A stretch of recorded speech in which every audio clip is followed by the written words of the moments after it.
Assalamualaikum warahmatullahi wabarakatuh. Bismillah, alhamdulillah, wassalatu wassalamu ala rasulillah wa ba'd. Kaum muslimin yang mudah-mudahan dimuliakan dan dirahmati oleh Allah Azza wa Jalla. Dalam sebuah hadis dari sahabat Abu Ayyub Al-Ansari beliau menyebutkan, Ja'a rajulun ila Nabi sallallahu alaihi wasallam faqala ya Rasulullah, 'allimni wa awjiz. Jadi kata beliau, pernah datang kepada Nabi sallallahu alaihi wasallam seorang laki-laki. Kemudian laki-laki itu berkata, wahai Rasulullah sallallahu alaihi wasallam, alimni wa awjiz. Ajarkan kepadaku tentang agama ini dan ringkaskanlah untukku. Qala, maka Nabi sallallahu alaihi wasallam bersabda, idza qumta fi salatika fasalli salata muwaddi'in. Wala tatakallam bi kalimatin ta'tadhiru minhu wa ajmi'il ya'sa amma fi aidin nasi. Hadithun sahihun rawahu Ibnu Majah. Kaum muslimin yang mudah-mudahan dimuliakan dan dirahmati oleh Allah Azza wa Jalla, maka dalam hadis yang mulia ini Rasulullah sallallahu alaihi wasallam memberikan 3 wasiat singkat kepada laki-laki yang datang kepada beliau, dan sekaligus wasiat ini diperuntukkan kepada kita sebagai umat Rasulullah sallallahu alaihi wasallam. Adapun ketiga wasiat tersebut, yang pertama kata Nabi sallallahu alaihi wasallam, idza qumta fi salatika fasalli salata muwaddi'in. Yang artinya apabila anda berdiri untuk melaksanakan salat, maka jadikanlah salat yang akan anda lakukan itu adalah salat terakhir bagi anda. Nah, kaum muslimin yang dimuliakan oleh Allah Azza wa Jalla, maka dalam hadis ini Rasulullah sallallahu alaihi wasallam mengajarkan kepada kita salah satu tips ya supaya khusyuk di dalam salat itu, agar kita hendaknya kita menjadikan sholat yang akan kita kerjakan itu adalah sholat terakhir. Ya, sholat terakhir kita. Dan kalau ini kita hadirkan pada diri kita, maka insya Allah itu akan lebih membantu kita untuk lebih khusyuk dalam bermunajat, dalam beribadah kepada Allah Subhanahu wa Ta'ala. Itu kita hadirkan seolah ini sholat terakhir, bisa jadi setelah ini saya akan diwafatkan oleh Allah Subhanahu wa Ta'ala. Maka insya Allah itu akan lebih menjadikan kita khusyuk dalam sholat-sholat kita, dan tentunya akan menjadikan kita mulia di sisi Allah Subhanahu wa Ta'ala.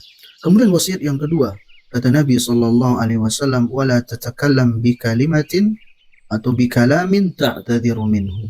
Yang artinya, jangan engkau mengucapkan kata-kata yang menjadikan engkau minta maaf atau yang menjadikan engkau menyesal di hari esok atau di kemudian hari.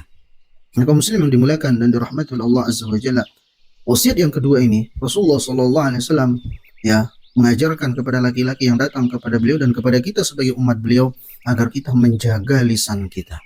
Menjaga lisan kita dari hal-hal yang diharamkan oleh Allah Subhanahu wa Ta'ala, sehingga menjadikan kita menyesal di dunia sebelum menyesal lagi nanti di akhirat.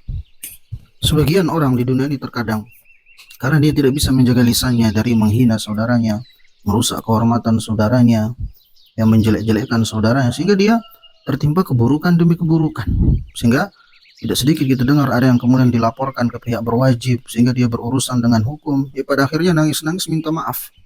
Ya, maka oleh karena itu wajib bagi kita untuk menjaga lisan kita ini.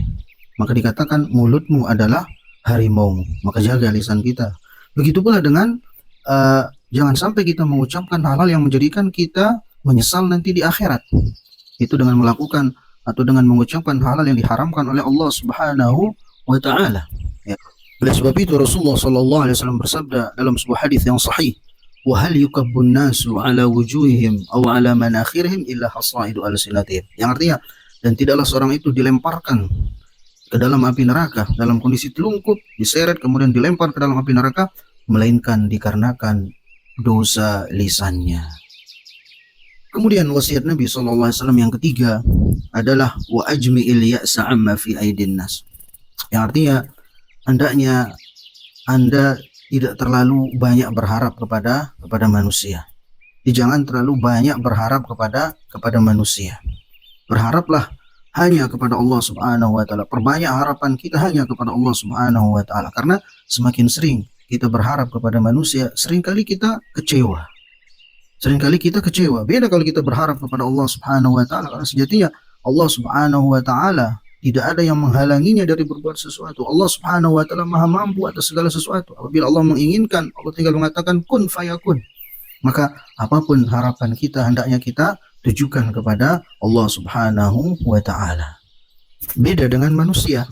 Ya, semakin sering kita berharap, bahkan semakin sering kita minta kepada manusia, seringkali kita dihinakan. Maka oleh karena itu, Rasulullah Shallallahu Alaihi Wasallam bersabda dalam sebuah hadis yang sahih, wazhad fima indan nas yuhibbukan nasu, yang artinya dan bersikap zuhudlah engkau terhadap apa yang ada di tangan manusia. Artinya jangan terlalu berharap kepada manusia, jangan banyak minta-minta kepada manusia, bersikap zuhudlah terhadap apa yang ada di tangan manusia. Yuhibbukan nas, niscaya manusia akan mencintaimu. Demikianlah 3 wasiat yang Rasulullah SAW ajarkan kepada kita agar kemudian kita bisa menggapai kemuliaan di sisi Allah Subhanahu wa taala, mulia di dunia dan di akhirat, begitu pula mulia di hadapan manusia. Demikian, mudah-mudahan ada manfaatnya. Assalamualaikum warahmatullahi wabarakatuh.